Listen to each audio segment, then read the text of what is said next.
The Roman Empire, one of history's most powerful and richest empires, found themselves in debt due to costly wars and expansion. Rather than cutting back on spending, the Romans chose to create more money. But they couldn't just crank up the printing press like our government can today.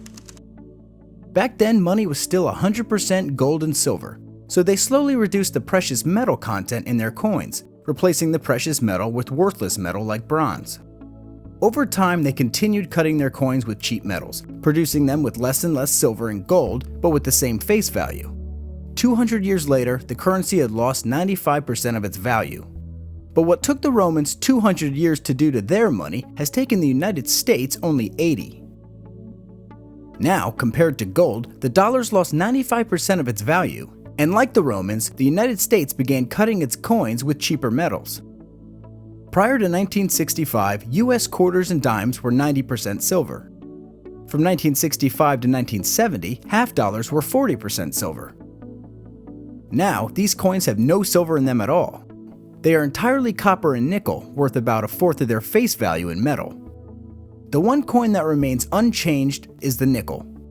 Every single nickel in circulation still has 75% copper and 25% nickel in it. It is the only coin in circulation whose metal value not only matches its purchasing power, but also exceeds it, whereas the metal value in all other coins are pretty much worthless.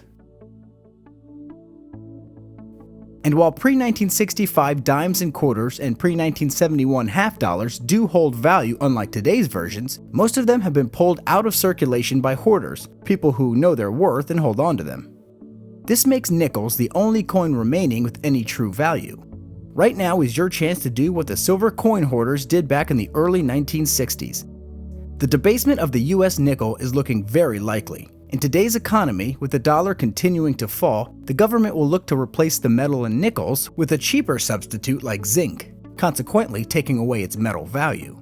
So it's not a bad idea to get your hands on as many nickels as you can while you can before they essentially become worth nothing. Kyle Bass, a hedge fund manager in Texas, feels so strongly about this prediction that in 2011 he bought 20 million nickels from his bank. He's trying to get in early on this opportunity, foreseeing the government changing the content of nickels within 2 years.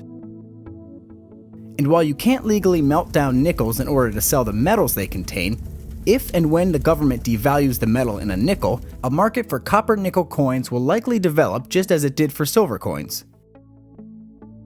It's a win-win situation. A nickel can't lose its purchasing power, and no matter what happens, you can always spend it as 5 cents.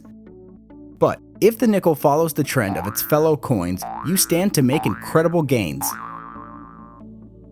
Now is the time to begin hoarding your own stash of nickels. We recommend holding them in your house, rather than trusting a bank to keep them safe.